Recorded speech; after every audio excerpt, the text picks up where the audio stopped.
It's my pleasure to welcome Justice Manju Goyal for this webinar for guiding our students. Well, audience, I can tell you that she is the lady who joined judicial services when judiciary was an area considered to be only for males. Yes, way back in 1970, Ma'am Manju Goyal joined the West Bengal Judicial Services. So imagine 1970, a lady judge. So that is the kind of aura ma'am has.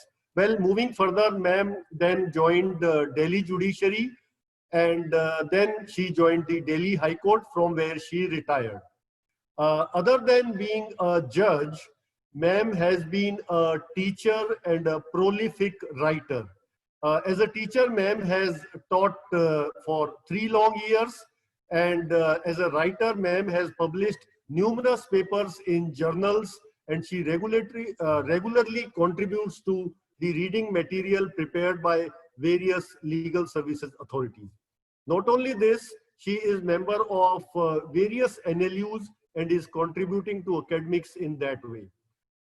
Post-retirement, ma'am is panel arbitrator of the Delhi International Arbitration Center, and she is also the master mediator for the panel of Center for Effective Dispute Resolution, London.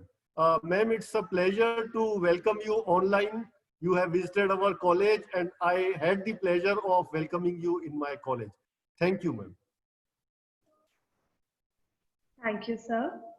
So without further ado, I would request ma'am to begin with her delivery, with her address. Over to you, ma'am. Thank you. Professor Ravikant Swami, Professor N.K. Bahl, I'm told he should be here. I don't know whether he is here. Dr. Bhavish Gupta, I see Dr. Bhavish Gupta here. Navjot Suri, then Ved Priya, of course, and Priyanksha Hajera, and my very dear students. I love to speak to students. And when I speak to students, I try to become one of them, and I love losing this awareness that I'm now old. The students of today is like my grandchildren, not my children. My children also have children. So the students are like my grandchildren, and I love to speak to them. To begin with, I have to thank Delhi Metropolitan Education for giving me this unique opportunity of speaking on a subject which interests them. Well, I, as Dr. Swami said, became a judicial officer in 1970 in West Bengal. Well, I was a first generation in law. Many of you have shown some kind of anxiety as to what will happen. We are the first generation in law. I was the first generation in law, and I joined judiciary soon after getting my LLB certificate. It was, of course, a competitive examination. I had absolutely no idea what a judicial service was.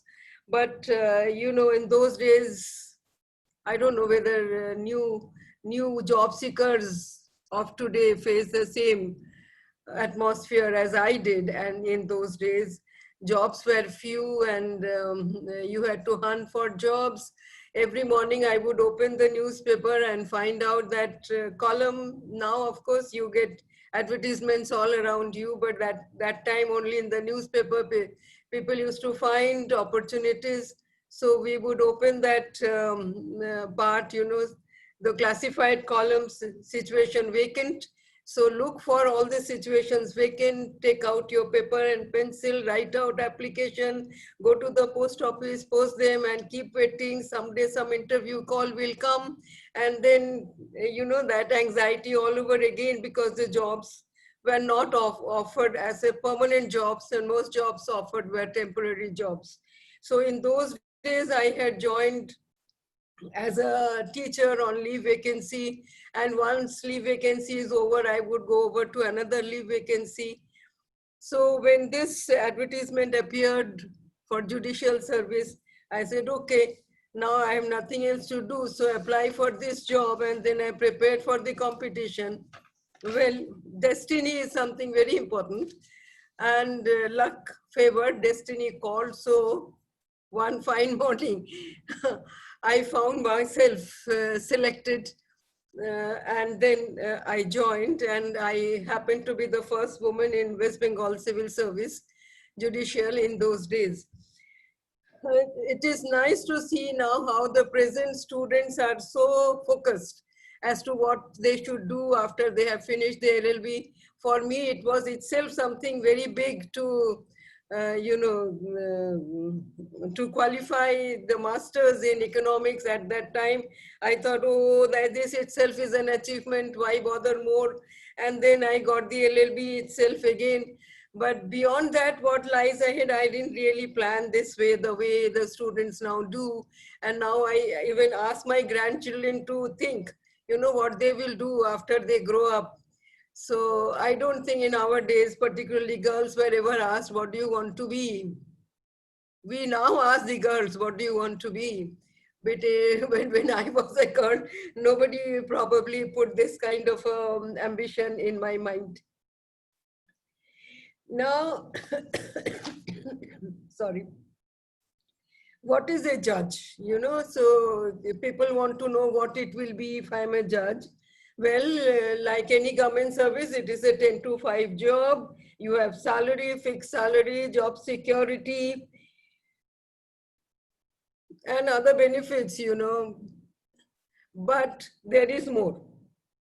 Well, the judicial officer gets transport from house to office, office to house. He has computer at home. He has a library at home provided by the office. And he has government residential accommodation. This accommodation is bigger than the accommodation given to other officers, because it is believed that the judicial officer needs a room to himself to do his own study at home for the files and law and everything. So then medical reimbursement, vacations, it's the vacation department. So you have summer vacation, Christmas holidays, puja holidays. So in all total, well, the picture is fine. You are all welcome to join this. Now, who is a judge? What does he do? Are you influenced by the filmy judge? Are you? Have you seen judges in the films? Anyone? You have. The judges don't do anything. They just keep sitting mum like a dummy, doesn't have any mind, no emotions, does nothing. And the judge only says order, order. At the end, the judge says acquitted. I've not seen any judge saying, convicted. Most judges say acquitted. So the hero generally is the person who is put up on trial, and the judge says acquitted. We are very happy to finish the movie and come back home. Now, in real life, judge is the person in the court. He is the one who is most active. He is the one who is calling the shots. He is asking the parties to speak. He is stopping the parties from speaking. He all the time is making decisions in his mind. Only he is not speaking all the time. It is the others who speak. The judge apparently doesn't speak, but then things are happening in his brain. He is very, very active. Only at the end, when he delivers the judgment, people know that this person was not sitting mum. He was actually doing a lot of work. Now, why judicial work? Now, whether it is good or bad, let us see the other options. Once you have done your LLB, what are the things that you can go for? Well, you can become a judge. You can become a lawyer. Lawyer can be two types, one who appears in court, and the other one who works from office, who joins a law firm. Then, the big business houses, they also employ law graduates for their own legal work. The government employs, government has a law department in which the government employs law graduates. And now, of course, the new emerging field in law is the academics. So if you have done your LLB, you can go ahead to do your LLM, you can go for PhD. Many universities are offering scholarships for PhD and LLM, and then you take to research and teaching. So that is also another option. Now, let us compare the two most sought after careers. One is judiciary and the other is that of a litigation lawyer. I asked a young girl, why do you want to join judiciary? She says, I had a dilemma. If I join a law, if I become a lawyer and some dishonest person wants to hire me, should I or should I not take up his case? Now, as a judge, this dilemma is not there. Your only duty is to do justice. You hear the person and give relief to the person who deserves and punish the person who deserves to be punished. So whether you will defend a criminal or not is a subject matter for yet another workshop. But for the present, you can overcome this anxiety of dilemma as to whether to defend a criminal or to take up a case of a rich person who is dishonest. I think any lawyer will be keen to become the lawyer for Nirav Modi because he will get a huge amount of money as fees. But then that ethical dilemma will always remain. So,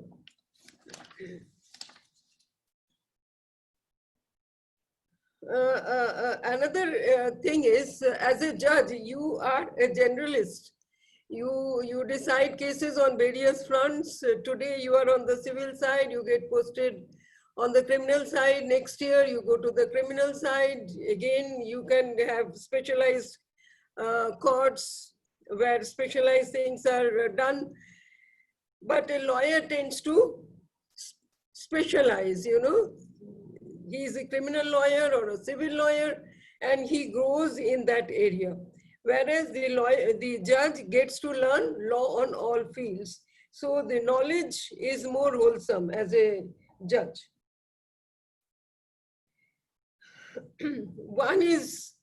One important thing is that you are independent. Your work is to adjudicate. Once you get a case, you hear the parties and decide the case without anyone's interference. At the same time, without anyone's assistance. Of course, the parties will put up their case, the lawyers will argue, but you cannot ask anybody, Sir, mujhse nahi ho raha. I am not able to do it. You please write out the judgment. This is not possible. Whatever is your caliber, you have to decide the case, write out a judgment.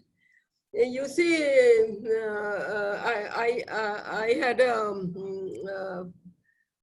relative who retired as a bureaucrat, senior bureaucrat from Government of India. And one day when he had seen me work in the court, so he came to me and said, oh, you work very hard. I never had to work. And how come? You have done such long years in your career. He said, files used to come to me. I used to write yes to the notes, whatever were there, and I used to push the file. There was never any pending file. I got my promotions on time. I retired respectably, but I never had to work. Now, this is not possible. If you are expecting a easygoing, lazy life, well, judiciary is not meant for you. Here, you have to work. You have to decide every case. You write out the answers. You have to the judgment is not only what is your opinion, but why the opinion is yours. You have to express it in the almost like a story so that anybody who reads understands what the case is and why you have decided the way you have. So this is really hard work. If you are afraid of hard work, judicial life is not for you. Hard work every judge will have to do, whether he is inclined to do such hard work or not. I must tell you that after you have joined judiciary, there is an induction training for a year. This is the most beautiful part of your career. 1 full year, in some state it is more than a year. You have a wonderful life where you don't have to hold any court. You go as if it's a college, you go happily. There are very senior resource persons who come and address you. You interview those resource persons, you gain your knowledge and confidence. It enriches you like anything. 1 year is fantastic training. I know one lawyer who had joined as a judicial officer. He came from a lawyer's family, and I asked him, why are you here? You should rather be with your family practicing law. And so he said, no, I actually want to take this training, and after that I will leave and again go back to the family business, practicing law. Whether he did it or not, I don't know, but this shows how training is valued by the judicial officers. This learning process is not only in the first year, it carries on and on. Every time you hear a new case, there is something new, the law point may be new, the old judgment may have been set aside, there's a new judgment, or you are evolving some new legal principle. So this is a continuous training. And Benjamin Franklin, he said, tell me and I forget. You teach me, I remember. You involve me, I learn. So it is actually being involved. So you learn. It's not simply hearing as you do in the classroom, you know how much you forget. If you hear something in the classroom, it is said, you remember only 5% of what you hear. And you remember 20% what you hear and see. And it goes on better and better till you learn by doing. What you learn by doing, you remember 90%. And what you learn by teaching, the teachers are before me, you remember 95% of you learn while teaching. So this is the process. And judicial service, you are involved. So you are not only learning the law, you are applying the law, and whatever you have learned is always there in your brain. Then learning in judicial service is not simply legal learning. It's learning about social realities. Our life is limited, we have a limited atmosphere at home, some friends, some relatives, some work experience. But when you go to the judicial service, you get cases from all walks of life. And you are therefore exposed to the realities of all walks of life. For example, suppose you are posted in a court dealing with forest cases. So then you know what happens in a forest, illegal felling of trees, poaching of animals, how these crimes are actually committed. So as an urban boy and urban girl, you never thought of these things. And then you are exposed, oh, this is what happens.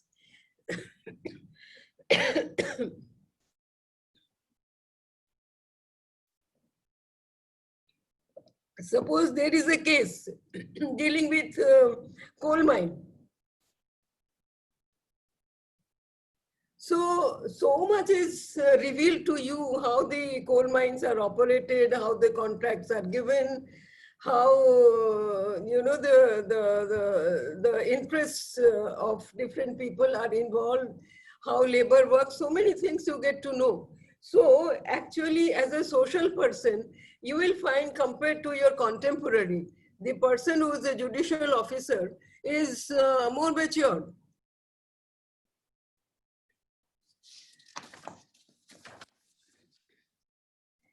Then another thing happens. This is natural for a judicial officer. The growth of objectivity in the mind, being focused to the point. What is my point? What I am trying to find out? What I am asked to decide? I'll give you a small incident. This happened a few years back. After my retirement, I was asked to become an appellate authority in the matter of disciplinary proceeding against a teacher. I'm giving this example because teachers are before me. And this teacher had been dismissed on some charge, and he had filed an appeal, and I was there to hear this appeal. And in the appellate body, apart from me, again, there were teachers.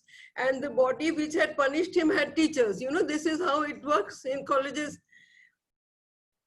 Now, when I read the file, I said, he has to win the case. And the others with me who were in the appellate body said, no, he is a very bad man. He is a rogue, throw him out. There's an opportunity for us to throw him out, must throw him out. I said, why? Now see, the thing is, he may be a rogue. But the thing is, before the court, the offense has to be proved. Even if he is a saint, the offense has to be proved and then he will go. If he is a rogue, offense not proved, he cannot go. He cannot be dismissed. So the offense against him was that as a member of an advisory body, he had given some favors against illegal gratification. Now this has to be proved.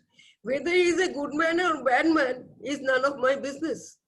So the other teachers who were with me said, no, you know, he does this, he does this, he does this. Maybe. Today you have brought a charge that he has done something which amounts to corruption. You must prove this. If there is no proof, he cannot be dismissed. Well, there may be suspicion. Now, as a judge, I am very sure suspicion is not proof. There are two different things, you know. Media can punish anyone on suspicion, but a judge cannot punish anyone on suspicion. Suspicion is different from proof. Now, supposing he is a bad guy. He has done some mischief. So he has incited students, for example. Then you bring a charge that he has incited students and show that it amounts to misconduct. And if you can show that, well, you can dismiss him. But today the charge is corruption and there is no proof of corruption. And then I had to go slow, explain my co-judges slowly that these are the principles. We try the case, not the man. A bad man may have a good case. A good man may have a bad case. Unless the proof is there, you cannot convict or hold him guilty and dismiss. So this is how the mind becomes matured. I'm giving the example of teachers because teachers are very learned. They're very intelligent.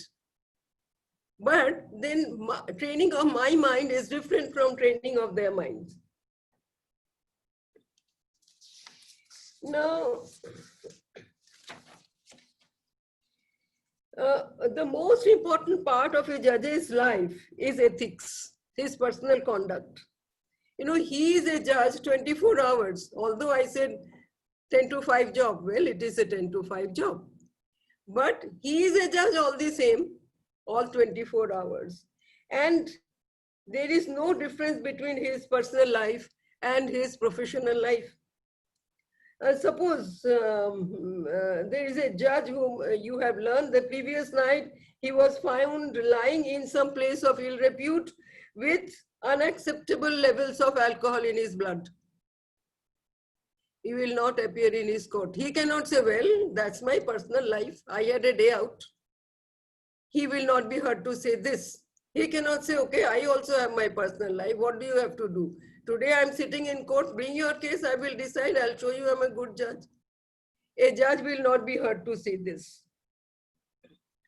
You know this, we have some principles of conduct and the most internationally acceptable standards are enshrined as Bangalore principles. And it has one very important sentence which I keep repeating. And I will read it out here and I will repeat it. As a subject of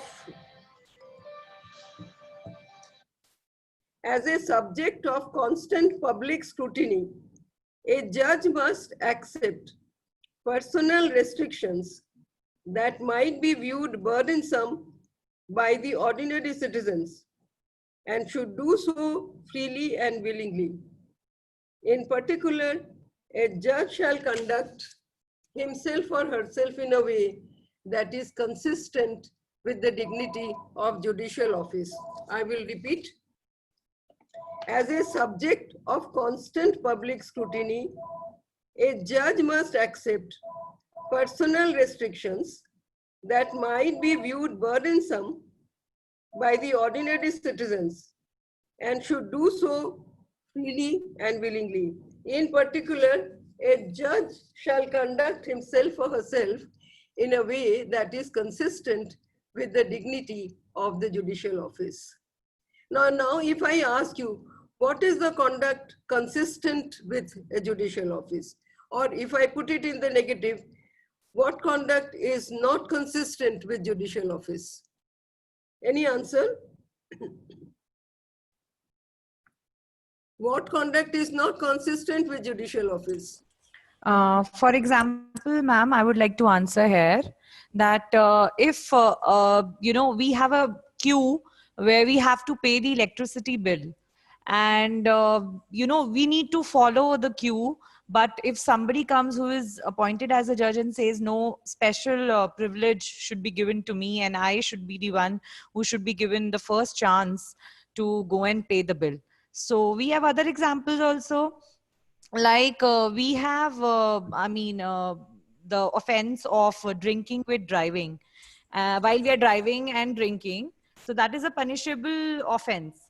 And if somebody says, no, I am a judge and you can't stop me and I have a personal life. So that is not which is considered, that cannot be considered. A person who is appointed at such a position has to maintain the dignity of that position because he or she is going to set a standard. Moreover, ma'am, a judge is supposed to lead a very secluded and isolated life. He is not supposed to have the gathering in the social arena. Yeah, any other view? Any other view? Well, you are correct. Secluded means what? We are not pardanashin. We go to movies, film halls, we watch theaters, we go to the market. That is fine, but then we choose our company very carefully. Yes. Choose your company very carefully. So it's not, as the word secluded looks as if you are in quarantine.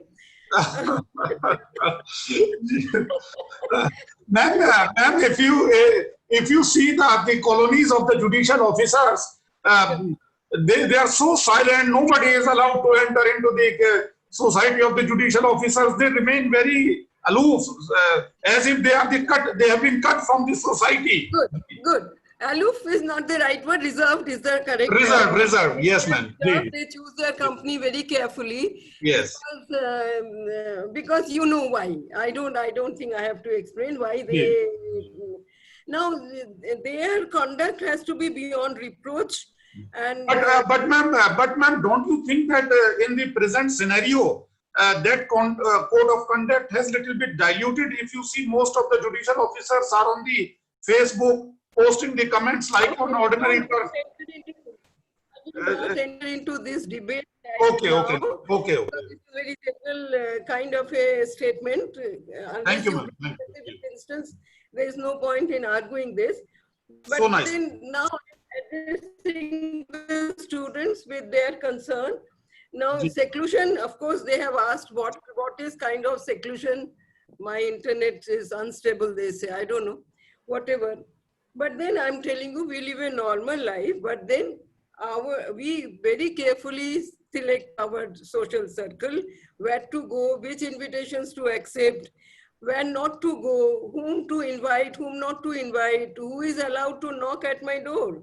Some people will just be not allowed to knock, and some knocks and we may say, okay, sorry, I am not available to speak to you.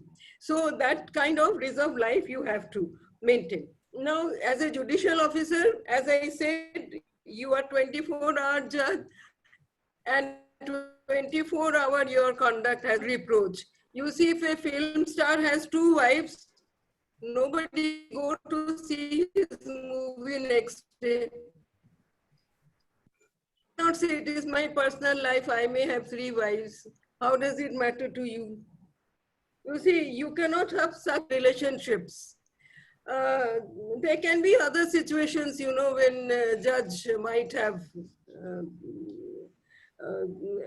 might find themselves in a situation which is okay for other walks of life, but not for judges.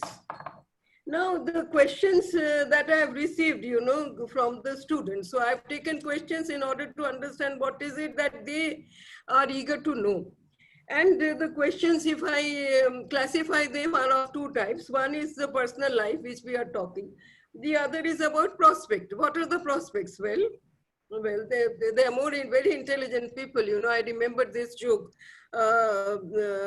Somebody brought a boy. He's a very far-sighted boy to his boss. He says, he's a very far-sighted boy. You can employ him. He is my nephew. So the boss asks, what salary do you expect? And the nephew, who is far-sighted, he says, I'm interested in the pension. So the far-sightedness sometimes can be like this. Now, what are the prospects? Now you see, in 130 crore population, what is the number of judges in the trial court? Okay, number of judges in the trial court is 18,000. So, what is your status in the society? You are I calculated 0.0001% of the population constitutes this judicial office. This itself is no mean an achievement.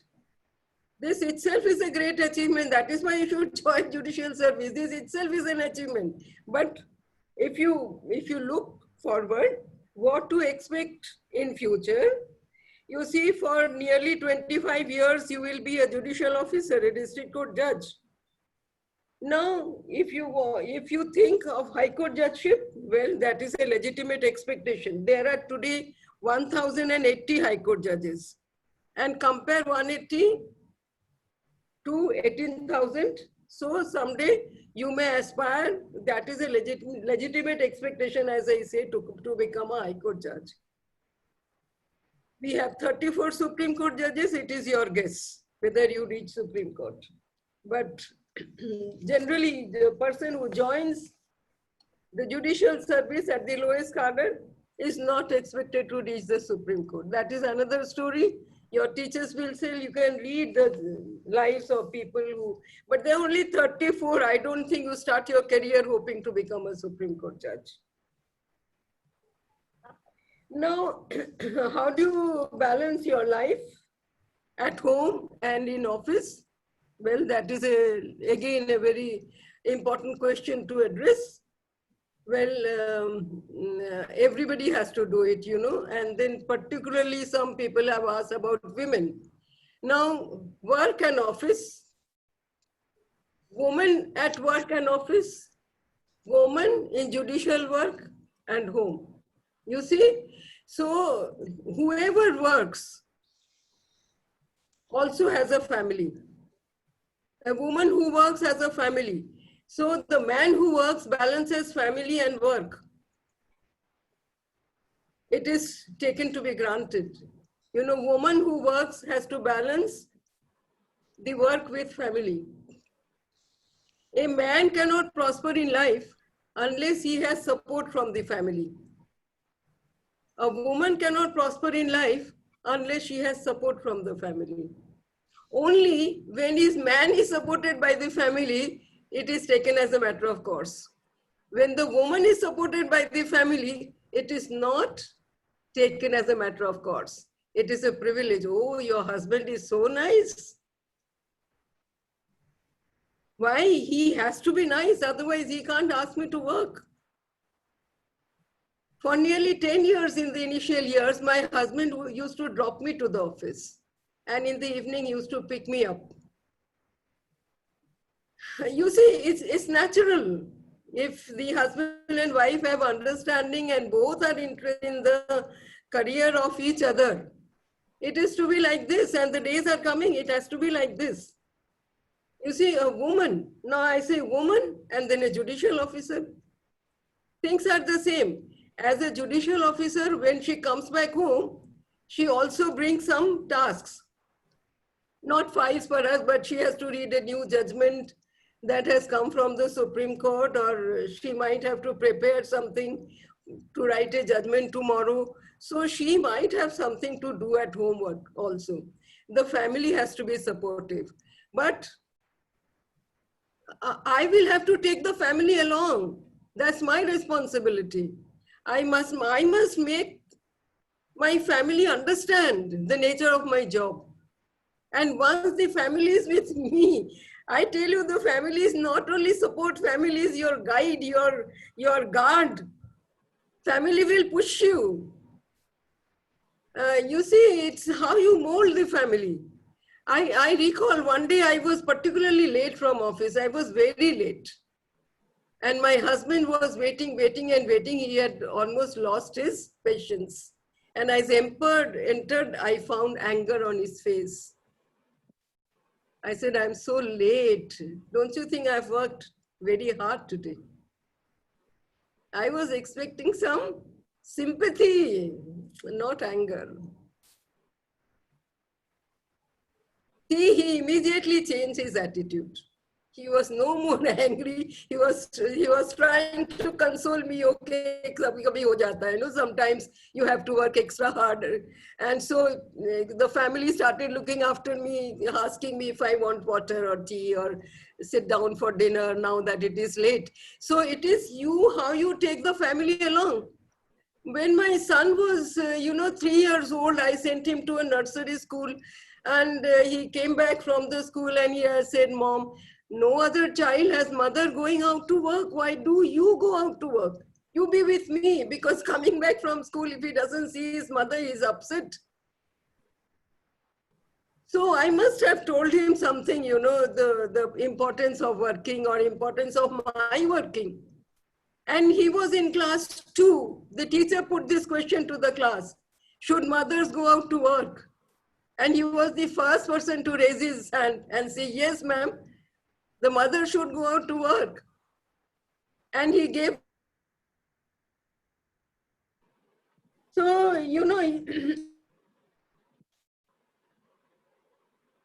to get the family, even as teachers, you need the family support. Maybe you are preparing a lecture late in the night. So if you don't have a separate room to yourself, you might have to take a table lamp, let the family sleep, and you read in the table lamp. The family has to support. I know families which say, what has happened today? You are not studying. Go and do your study. Tomorrow you have to give a lecture. So if it is the judicial officer's family, then the family knows that we are a judicial officer's family. So they behave in a particular way.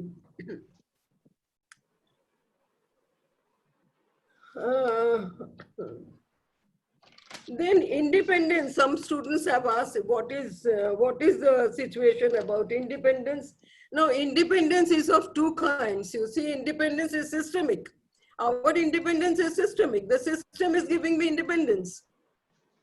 Isn't a judicial officer is appointed by the government, the appointment procedure is complete. The services of the judicial officer is handed over to the High Court. So thereafter, after the services are handed over to the High Court, the government has no role to play. Judicial officer. And even the High Court or the immediate boss, district judge, nobody has anything to do with the judicial work. So the judge goes, hears the case, he passes his judgment. This is systemic. But he has, with his own strength of character, his reputation, he has to maintain that independence. He cannot succumb to anybody's pressure.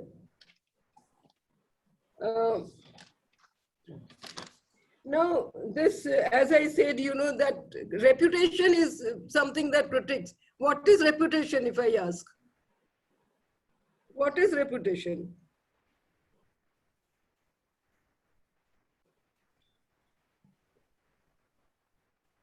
Give me his opinion as to what is reputation.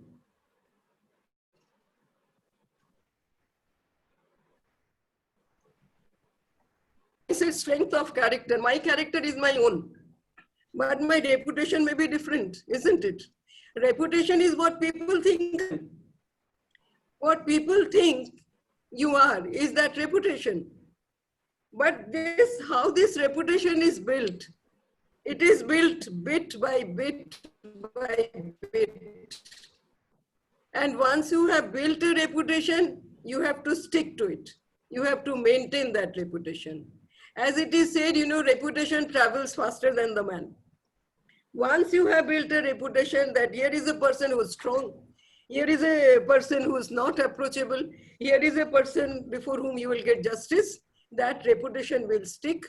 You will have to maintain that reputation, and whatever it requires, you know, sometimes you have to suffer also for that reputation, but you have to keep that, you know. Then there is this principle of equality or neutrality.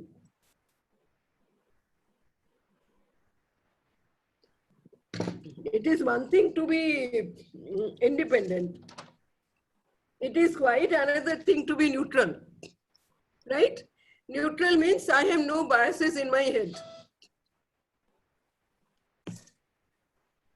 I have to close it down because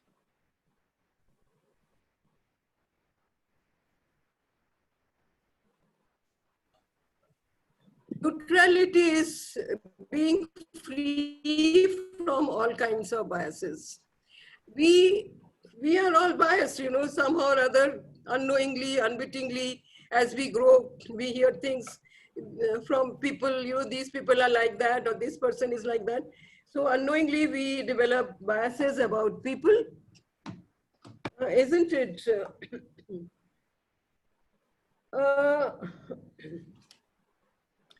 About women, what should be a good woman? What should be the behavior of a good woman? You know, these money lenders are all cheats. So this is, you know, something that develops in us quite unwittingly. We don't know when we have developed these ideas. And sometimes it reflects in our work. For example, if I ask you, is it okay for a good woman to drink? Will anyone say yes, no? If you are a good woman? No, I think it's a matter of personal choice. Yeah. As a woman, as a person, if somebody chooses to drink or not. But I believe to a person in position, judgments are created more often. So like you said, reputation is very hard to build and very easily. No, I'm talking about neutrality now. Huh? There are two different things. Huh? Reputation, I said, because it protects you. I'm talking about neutrality of my view. If I say a woman with a glass of alcohol in her hand, will it be okay if I form an opinion about her? About that would be Ma'am, there should be no opinion formed on this, because if you see a man standing and drinking, then exactly, you know, the man normal. So I think carry on. Yes, ma'am. Yes, ma'am. You are audible. Yeah. You see, these things get into our mind. So sometimes we hear judgments in which the judge says, oh, I can't believe this woman. Okay, I take this view, this must have happened in this manner. So these are things, you know, which are kind of reflective of our biases, and a judge is required to be neutral in his personal views, because if he thinks that he is not in his court, he is another person, there he is neutral, at home he is not neutral, that's not likely to work, because when we start thinking, all those hidden biases come and have their play. So it is better that we constantly improve our understanding of people and shake off all the things which may lead us to some biased view of anyone. Then impartiality. impartiality is a very important principle. And impartiality is something which they say, is said that it's not only to be observed, but it must appear that the judge is impartial. Impartial generally will mean that I don't know any of the parties. I am equidistant. I have no in the matter. If I hold shares in a company, well, I should think twice before taking up that case. I should disclose in the beginning that I have shares. And of course, it's insignificant if I hold a few shares in a big company. But if I have something to gain or lose from the outcome of the case, even if it is of a company, even if it is of government, then I am supposed to be away from that case. This impartiality must be viewed by others. Others must see that, yes, it is an impartial person. I give you one small story. I was very young, in those days, when you are young, you are more strict about your values. So it was morning, I entered the court. Court means first I entered my chamber, and then I found on my table, there was a big flower. And there was chandan, etc. on the flower. I said, who has brought this flower? So my staff came in and said, it's a flower from Gauri Shankar temple. It's a blessing from the God. And I screamed, I said, remove this flower. I almost brought the roof down. How can you do it without my permission? Put this flower on my table. What happened? There was a case against the deity. Deity is a juristic person. The teachers know, I may tell the students, in Hindu law, the deity is a juristic person, means deity can sue and deity can be sued. So there was a suit against the deity, and the deity on that day, the case had been listed, and the deity was a litigant before me. So I said, no flowers from the deity. Please take this flower away. So people were really surprised that nothing is going to disturb your impartiality if you accept the flower. But then that is how my mind was trained, that I should be totally impartial. The other party should not feel that since the deity has sent a flower, I am favorably inclined towards the deity. And we have already said how you have to be a little away from the society, from the fevers that come and go. Again, a small anecdote, in those days, Anna Hazare's movement for a Lokpal. You remember the high fever raising, everybody speaking against corruption. And every day there would be so much of news as to what's happening there, where Anna Hazare is sitting and observing his fast. So two of my young colleagues could not hold their temptation to go and see things for themselves. So they happened to be there. And somehow one of them was speaking on the mic. Now, so this was something not becoming of a judicial officer. You have to be neutral. Tomorrow there may be a matter. In any case, you have no business expressing your opinion in such things.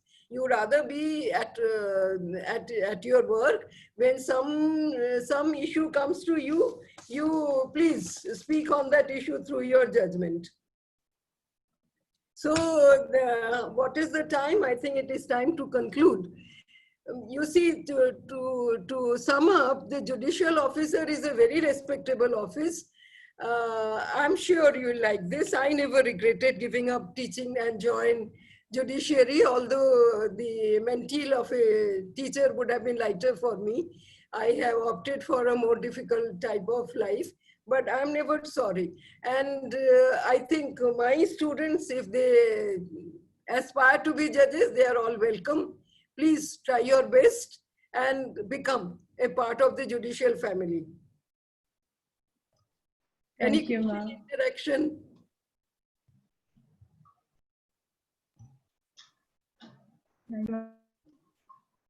So, thank you for this insightful delivery. Ma'am, Just one question from the participants. Ma'am, how would you relate to the stress? Like how much stress do you feel the judges feel in their work, and what is the balance for that? And what would you suggest to the students? You see, there is stress in every life. Judges' life also has stress. Now, as I said, teachers would have been, my life as a teacher would have had lesser stress. And as a judge, I had more stress. More stress because the work is difficult, nature of the work is difficult, workload is high. But you constantly improve your capacity, isn't it? The life of a truck driver is stressful, isn't it? But he makes it up. It is stressful. But you learn to bear that stress. And then it becomes natural. Then it is no more stressful. Then it becomes natural. Thank you, ma'am. Thank you for such an insightful delivery, such a practical understanding that you provided us today. I would now request Professor Dr. Bhavish Gupta, Head Academics of DME Law School, to kindly present the vote of thanks for today's event.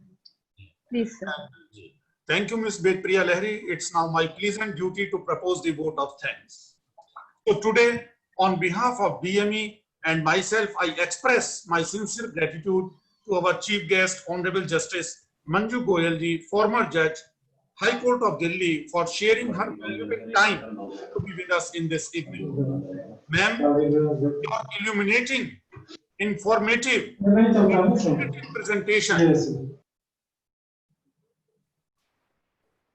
on career in judiciary will definitely help the budding aspirants who wish to shape up their career in judiciary. This is the profession, as very well told by you, in which carries a lot of respect and power. A victim sees the judge as a god. Ma'am, your distinguished contribution in the judiciary by your thought-provoking judgments acts as a source of inspiration for all of us. Once again, we thank you for being with us here in this evening. It has been really a great pleasure and honor for all of us. I also thank to my director, Dean, Professor Dr. N.K. Bahel, Ms. Bedpriya Lahiri, Ms. Priyansha Hajela, and Ms. Navjot Suri, who have always been the backbone in organizing the wonderful and the learning series of this webinar. Thank you so very much. Thank you. Thank you. Thank you, Your Ladyship. Thank you very much. Thank you, sir. Thank you, ma'am. With Thank this, you, we ma'am. come to the conclusion of the event. Have a very good evening. Thank you. Thank you. Thank you. Finish? Leave? Yes, ma'am. The participants are requested to kindly stay back and fill the attendance form for record purposes. Priyansha ma'am is requested to please circulate the same.